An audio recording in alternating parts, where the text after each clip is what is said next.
নমস্কাৰ ছাত্ৰ বন্ধুসকল তোমালোক সকলোকে আলোচনা একাডেমীলৈ আন্তৰিক স্বাগতম জনাইছো আৰু আশা কৰোঁ তোমালোক সকলোৱে মেট্ৰিক পৰীক্ষাৰ বাবে ভালদৰে পঢ়া-শুনা কৰিছা। ঔদ্যোগিক হওঁ আহা এই যিটো পাঠটোৰ যিখিনি অনুশীলনীৰ প্ৰশ্ন সেই প্ৰশ্নখিনিতকৈ ইম্পৰ্টেণ্ট হৈছে তোমালোকৰ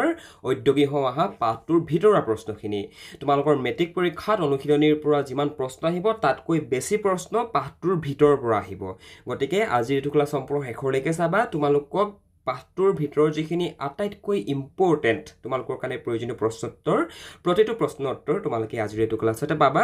ভিএছএ কেইটাও পাবা প্লাছ দীঘল যিকেইটা প্ৰশ্ন সেইকেইটা প্ৰশ্নও পাবা। সম্পূৰ্ণৰূপে আমি তোমালোকক অসমীয়াত প্ৰতিটো প্ৰশ্ন আমি বুজাই দিম। Alright, so' first of all আমি 2024 চনত অহা তিনিটা প্ৰশ্ন আলোচনা কৰি ল'ম। আৰু তাৰে 1 নম্বৰ প্ৰশ্নটো হৈছে যে এজন উদ্যোগী আৰু কৰ্মহীন নিবনুৱাৰ মাজত থকা ক্ষুদ্ৰ ব্যৱধানটো কি? উত্তৰত লিখিবা যে এজন উদ্যোগী আৰু কৰ্মহীন নিবনুৱাৰ মাজত থকা ক্ষুদ্ৰ ব্যৱধানটো হৈছে এলাহ। আৰু এই প্ৰশ্নটো 2024 চনৰ মেট্ৰিক পৰীক্ষাত 1 নম্বৰীয়া আহিছিলে। তোমালোকে আগৰ পেপাৰবিলাক যদি চেক কৰা এই প্ৰশ্নটো পাবা। ক্লিয়াৰ হ'ল 1 নম্বৰ প্ৰশ্নটো?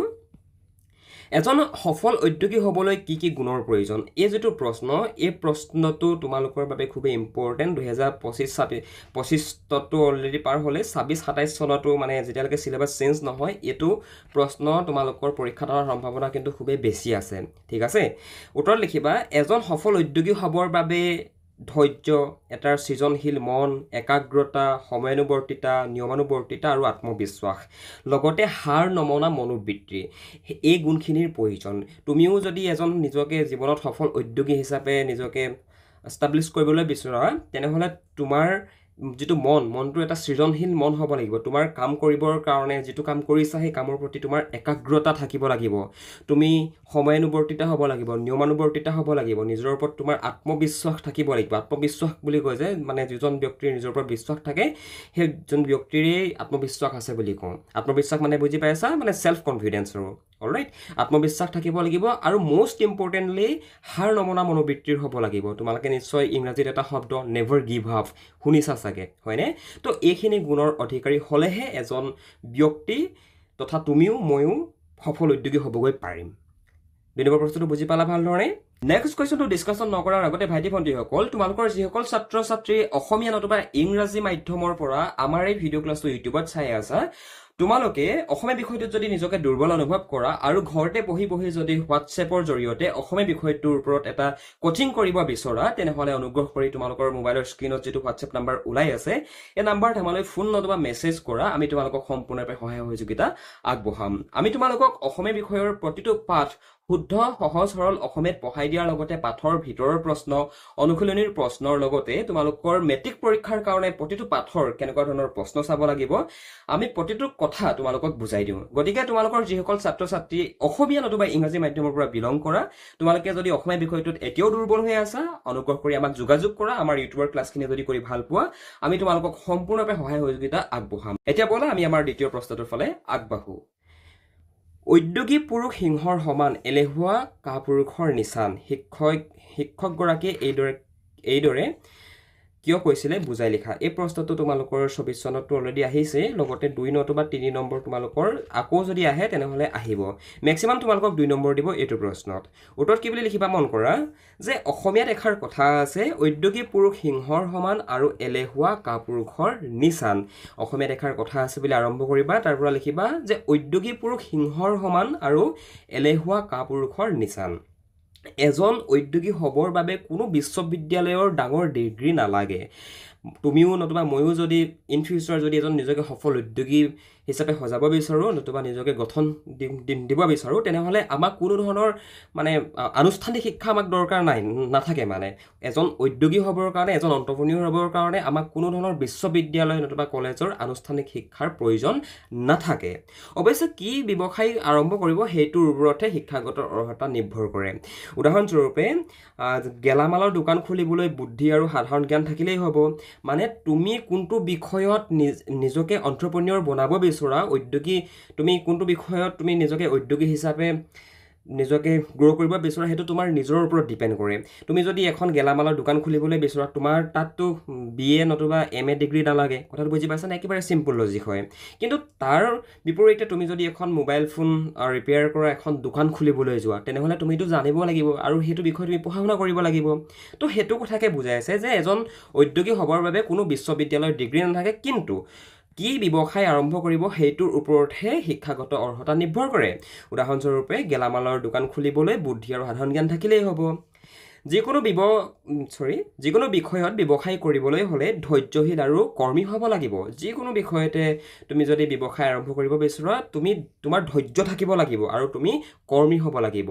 তোমাৰ কাম কৰিবলৈ তোমাৰ মনটো যাব লাগিব তুমি কৰ্মী হ'ব লাগিব ওকে কাম কৰিবলৈ পাম বুলি বহি থাকিলে নহ'ব কিয়নো এলেহুৱা লোক কেতিয়াও সফল উদ্যোগী হ'ব নোৱাৰে এলেহুৱা যিটো ৱৰ্ড এই ৱৰ্ডটো কেৱল মাত্ৰ উদ্যোগী বুলিয়ে নহয় এলেহুৱা তুমি যদি পঢ়া শুনাৰ ক্ষেত্ৰতো তুমি যদি এলাহ ভাৱ আনা যে কাইলৈ পঢ়িম আজি নপঢ়োঁ এলাহ লাগিছে তেনেহ'লে সেইজন ষ্টুডেণ্ট কিন্তু কেতিয়াও জীৱনত ছাকচেছফুল হ'ব নোৱাৰে গম পাইছানে চ' সেইটো কথাকে ইয়াতে বুজাইছে যে এলেহুৱা লোক কেতিয়াও সফল উদ্যোগী হ'ব নোৱাৰে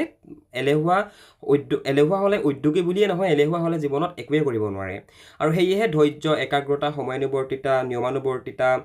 আত্মবিশ্বাস আৰু হাৰ নমনা মনোবৃত্তি আদি গুণে সফল উদ্যোগী গঢ়ি তোলে তো তুমিও যদি ইন ফিউচাৰ বিচৰা এজন উদ্যোগী হ'বলৈ তেতিয়া তোমালোককো এইখিনি গুণৰে প্ৰয়োজন হ'ব মনত ৰাখিবা অলৰাইট এইখিনিতো আছিলে তোমালোকৰ 2024 চনৰ মেট্ৰিকত আহি যোৱা প্ৰশ্ন এতিয়া আমি এইটো চাম যে পাঠটোৰ ভিতৰৰ পৰা তোমালোকৰ যদি মেট্ৰিক পৰীক্ষাত প্ৰশ্ন দিয়ে তেনেহ'লে কেনেকুৱা ধৰণৰ প্ৰশ্ন দিব এক নম্বৰতেই তোমালোকক দিব পাৰে আৰু এনেকুৱা ধৰণৰ প্ৰশ্নবিলাক চব VSA বিলাকত 1 মাৰ্ককে তোমালোকে কাউণ্ট কৰিবা ঠিক আছে উদ্যোগী বুলিলে কাক কোৱা হয় এটা উদ্যোগী বুলিলে কি বুজা তেনেকৈ যদি প্ৰশ্ন দিয়ে কি লিখিবা উত্তৰত লিখিব লাগিব যে উদ্যোগী হৈছে এনে ব্যক্তি যিয়ে নিজে ব্যৱসায় বা উদ্যোগ আৰম্ভ কৰি কোনো বস্তু বা সেৱা বিক্ৰী কৰি জীৱিকা উপাৰ্জন কৰাৰ লগতে আনকো কৰ্মসংস্থাপন নতুবা কৰ্মসংস্থাপন লিখিবা কৰ্মসংস্থাপন দিয়ে ইয়াত কি বুলি কৈছে মন কৰা উদ্যোগী বুলিলে এনে এজন ব্যক্তিক বুজোৱা হয় যিজনে নিজে এটা বিজনেছ মানে নিজে এটা ব্যৱসায় বা নিজে এটা উদ্যোগ আৰম্ভ কৰি যিকোনো এটা বস্তু নতুবা সেৱা বিক্ৰী কৰি নিজে স্বাৱলম্বী হোৱাৰ লগতে আন 10জনকো কৰ্মসংস্থাপনৰ সুবিধা দিয়ে উদাহৰণস্বৰূপে মই যদি আজি এটা ডাঙৰ কোম্পানী মই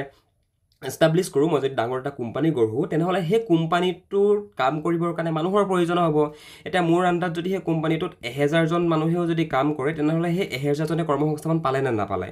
কথাটো বুজি পাইছানে তো উদ্যোগী বুলি ক'লে একচুৱেলি এই কনচেপ্টটোকে বুজোৱা হয় পৰীক্ষাত আহিব পাৰে আহিলে এইখিনি কথাকে লিখিবা 1 মাৰ্ক তোমালোকৰ কাৰণে ইয়াতে এনাফ আছে সফল উদ্যোগী হ'বলৈ কিহৰ প্ৰয়োজন অলপ আগতে 2 নম্বৰ যিটো প্ৰশ্ন আলোচনা কৰিছিলোঁ সেই প্ৰশ্নটোত এইটো কথাকে এক্সপ্লেইন কৰা গৈছিলে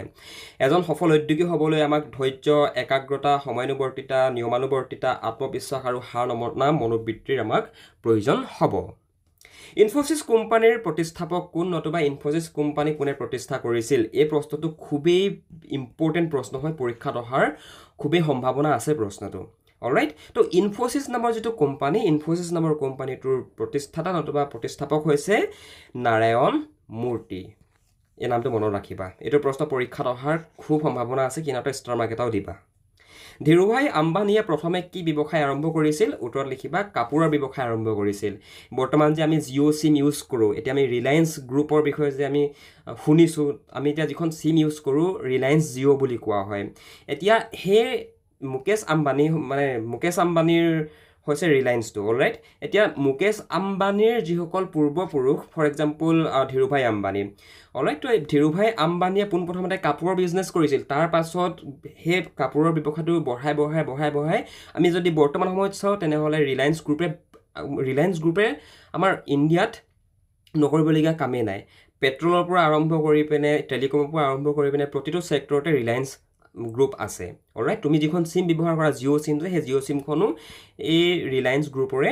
প্ৰডাক্ট হয় ক্লিয়াৰ হ'ল গতিকে যেহেতু আমাৰ ইকনমিত এই আম্বানী পৰিয়ালৰ যেহেতু অৱদান খুবেই বেছি গতিকে পৰীক্ষাত আহিব পাৰে যে ধীৰুভাই আম্বানীয়ে প্ৰথমতে কি ব্যৱসায় আৰম্ভ কৰিছিল কি লিখিবা কাপোৰৰ ব্যৱসায় আৰম্ভ কৰিছিল তো আমি যে তোমালোকক প্ৰশ্নটো পৰীক্ষাত অহাৰ সম্ভাৱনা খুব বেছি বুলি কৈ দিওঁ আমি এইবিলাক কেলকুলেট কৰিয়ে তোমালোকক কওঁ যে এইটো কাৰণে প্ৰশ্নটো পৰীক্ষাত অহাৰ সম্ভাৱনা বেছি আছে উদ্যোগীসকলৰ বাবে ভাৰত চৰকাৰে কি সংস্থাৰ জৰিয়তে প্ৰশিক্ষণৰ ব্যৱস্থা কৰিছে উত্তৰত লিখিবা ইণ্ডিয়ান ইনষ্টিটিউট অফ এণ্টাৰপ্ৰেনিয়ৰশ্বিপ ইয়াক ইংৰাজীত এই বুলি কোৱা হয় আৰু চমুকৈ IIE বুলিও কোৱা হয় মানে ভাৰত চৰকাৰে আমাৰ দেশতো এণ্টাৰপ্ৰেনিয়ৰশ্বিপটোক বিকাশ কৰিবৰ কাৰণে মানে উদ্যোগীসকলৰ সুবিধাৰ্থে উদ্যোগীসকলক প্ৰশিক্ষণ দিবৰ কাৰণে বিভিন্ন ধৰণৰ সংস্থা তোমালোকে ষ্টাৰ্টআপ ইণ্ডিয়াৰ বিষয়ে শুনিছিলা তো XYZ বিভিন্ন ধৰণৰ সংস্থা ভাৰত চৰকাৰে নিৰ্মাণ কৰিছে অলৰাইট তো পৰীক্ষাত আহিব পাৰে এইটো প্ৰশ্ন যে উদ্যোগীসকলৰ বাবে ভাৰত চৰকাৰ কি সংস্থাৰ জৰিয়তে প্ৰশিক্ষণৰ ব্যৱস্থা কৰিছে উত্তৰ লিখিবা ইণ্ডিয়ান ইনষ্টিটিউট অফ এণ্টাৰপ্ৰেনিয়ৰশ্বিপ এই যেটো ৱৰ্ডটো মনত ৰাখিবা এণ্টাৰপ্ৰেনিয়ৰশ্বিপ মানে আমি যে উদ্যোগী বুলি কৈ আছো উদ্যোগীসকলকে ইংৰাজীত এণ্টাৰপ্ৰেনিয়ৰ বুলি কোৱা হয় এতিয়া মই যদি তোমালোকক কওঁ যে উদ্যোগীসকলক ইংৰাজীত কি বুলি কোৱা হয় তোমালোকে কি লিখিবা এণ্টাৰপ্ৰেনিয়ৰ লিখিবা শিপটো লিখি নিদিবা এণ্টাৰপ্ৰেনিয়ৰ বুলি লিখিবা ঠিক আছে পৰীক্ষাত মানে এনেকুৱা ধৰণৰ প্ৰশ্ন আহিব পাৰে আৰু আমি নিজে জনাটো প্ৰয়োজনীয় মানে নেক্সট কুৱেশ্যনটো মন কৰা দশম শ্ৰেণীৰ শ্ৰেণীকোঠাত সোমোৱা শ্ৰেণী শিক্ষকগৰাকীৰ নাম কি উত্তৰ লিখিবা প্ৰকাশ গোস্বামী পৰীক্ষাত আহিবও পাৰে তোমালোকৰ এইটো প্ৰশ্ন 1 নম্বৰীয়া গতিকে নামটো মনত ৰাখিবা ডাউনটাউন হস্পিটেলৰ স্বত্বাধিকাৰী কোন ডাউনটাউন হস্পিটেলৰ স্বত্বাধিকাৰী মানে মালিক হৈছে নৰেন্দ্ৰনাথ দত্ত এই ব্যক্তিজনৰ নাম মনত ৰাখিবা পৰীক্ষাত 1 মাৰ্কৰ প্ৰশ্ন আহিবও পাৰে টমাছ আলভা এডিছনে ইলেক্ট্ৰিক বাল্ব বনোৱাৰ সময়ত কি মন্তব্য কৰিছিল টমাছ আলভা এডিছনে একেদিনাই আজি আমি যি ইলেক্ট্ৰিক বাল্ব ব্যৱহাৰ কৰি আছো এটা দিনতেই নতুবা একেবাৰতেই টমাছ আলভা এডিছনে হেতু আৱিষ্কাৰ কৰিবলৈ সক্ষম হোৱা নাছিলে টমাছ আলভা এডিছনে যেতিয়া বিফল হৈছিলে তেতিয়া কৈছিলে যে কি মই বিফল হোৱা নাই মাত্ৰ বুজিলো যে 10000 ধৰণে ই কাম নকৰে অলৰাইট মানে ইয়াৰ দ্বাৰা তোমালোকক এটো কথাকে বুজাব বিচাৰিছে যে আমি কাহানিও হাৰ মানিব নালাগে আমি সদায় এটা মনোবৃত্তিত থাকিব লাগে যে কোনো এটা কাম কৰোঁতে যে নেভাৰ গিভ আপ মই কেতিয়াও হাৰ নামানো কথাটো বুজি পাইছা টেলিফোন কোনে আৱিষ্কাৰ কৰিছিল নতুবা আলেকজেণ্ডাৰ গ্ৰাহাম বেলে কি আৱিষ্কাৰ কৰিছিল তোমালোকৰ পৰীক্ষাত এনে ধৰণে প্ৰশ্নটো উল্টা পুল্টাকে দি দিব আলেকজেণ্ডাৰ গ্ৰাহাম বেলে কি আৱিষ্কাৰ কৰিছিল টেলিফোন নতুবা পৰীক্ষাত যদি প্ৰশ্ন আহে টেলিফোন কোনে আৱিষ্কাৰ কৰিছিল কি লিখিবা আলেকজেণ্ডাৰ গ্ৰাহাম বেলে টেলিফোন আৱিষ্কাৰ কৰিছিল তুমি যদি মেট্ৰিক পৰীক্ষাৰ কাৰণে প্ৰিপাৰেচন চলাই আছা আৰু যদি তুমি ইংৰাজী বিষয়টোত এতিয়াও দুৰ্বল হৈ আছা তেনেহলে আমাৰ থ্ৰুদি তোমালোকে পঢ়িব পাৰা আমি তোমালোকক মেট্ৰিক পৰীক্ষাত ইংৰাজী বিষয়টোত কেনেকুৱা তোমালোকৰ কুৱেশ্যন আহিব তোমালোকে কোনখিনি গ্ৰামাৰ চাইড যাব লাগিব তোমালোকে কুৱেশ্যন আনসাৰ পেটাৰ্ণ বিলাক কেনেকৈ লিখিব লাগিব সকলোখিনি কথা আমি আমাৰ পাৰ্চনেল অনলাইন কোচিঙত আমি শিকাও গতিকে তুমি যদি মেট্ৰিকৰ এজন কেণ্ডিডেট হয় আৰু যদি তুমি ইংৰাজী বিষয়টোত এতিয়াও ক্লিয়াৰ হোৱা নাই তেনেহলে তোমালোকে আমাৰ থ্ৰুদি যদি বিচাৰা পঢ়িব পাৰা বন্ধু বান্ধৱীসকল আমাৰ একাডেমীৰ এডমিশ্যন ফিজ হৈছে অনলি 499 rupees যত তোমালোকক গ্ৰামাৰ তোমালোকৰ টেক্সটবুক আৰু তোমালোকৰ যিখন সৰু সাপ্লিমেন্টাৰী ৰিডাৰ আছে গোটেই কেইখন পঢ়ুৱা হয় লগতে কুৱেশ্যন আনসাৰ বিলাকো বুজাই দিয়া হয় আৰু কোনবিলাক কমন পৰিব সেইবিলাকো শিকাই দিয়া হয় গতিকে তুমি যদি বিচৰা আমাৰ থ্ৰুদি পঢ়িবৰ কাৰণে তেনেহলে ওপৰত দিয়া ফোন নম্বৰটোত ফোন কৰা নতুবা ডেছক্ৰিপশ্যনত এখন ফৰ্ম আছে ফৰ্মখন ফিল আপ কৰি দিয়া আমাৰ টিমে তোমালোকক কণ্টেক্ট কৰি ল'ব